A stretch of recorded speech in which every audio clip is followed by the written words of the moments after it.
হয়ে গেছে মা? হ্যাঁ এই হয়েছে, খানিকটা মাছ ভাজা হয়েছে, খানিকটা মাছ ভাজা হচ্ছে ওখানে। তাহলে ভাত দিয়ে দাও। হ্যাঁ কি করেছো আজকে? আজকে তো বেলা হয়ে গেছে, উঠতে কিছুই করিনি। কালকে তো তোর বাপি ঘুগনি করেছে, এক গামলা ঘুগনি রয়ে গেছে। আমি বলি তুই তো ঘুগনি তো সবেতেই ভালোবাসি, ভাত মুড়ি রুটি সব দিয়েই ভালোবাসি, ঘুগনি দিয়ে ভাত খেয়ে যায়। আর সবাই খাবে, তো বাপি খাবে না বলে আরো কিছু বেশি কিছু করলাম না, বুঝতে তো বাপি তো কলকাতায় যাবে আজকে। কালকে গেল না কেন বৃহস্পতিবার? কালকে বললো তুই সব মানে কালকে তো ঝড়টা সবার মুখে মুখে ছিল, বৃষ্টি হওয়া কাগজে দিচ্ছে, ফোনে বলছে ঝড় বৃষ্টি হবে। এবারে কলকাতায় গেলে ঝড় বৃষ্টি হলে একটু অসুবিধা হয়। কলমি শাক ভাজা গরম গরম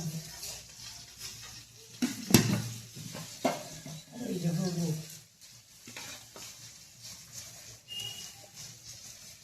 তোর তো ঘুগনি প্রিয়।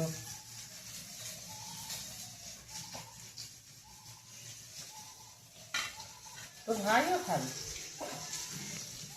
আর বাটা মাছ ওখানে মাছগুলো আছে চুনে যায়, পাতে দেবো এইখানটা ভাতে দেবো, দেখতে ভালো লাগে।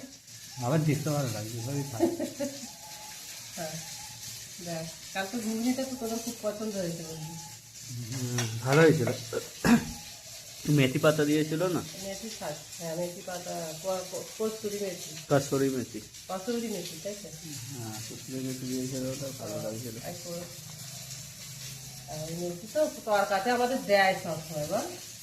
তরকারি দেয়, ঘুগনি বা মাংস দিলে সাধারণত দেওয়া হয় না।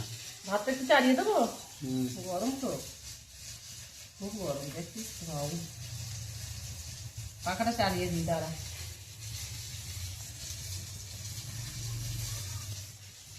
আজকে আর কি রান্না করবে?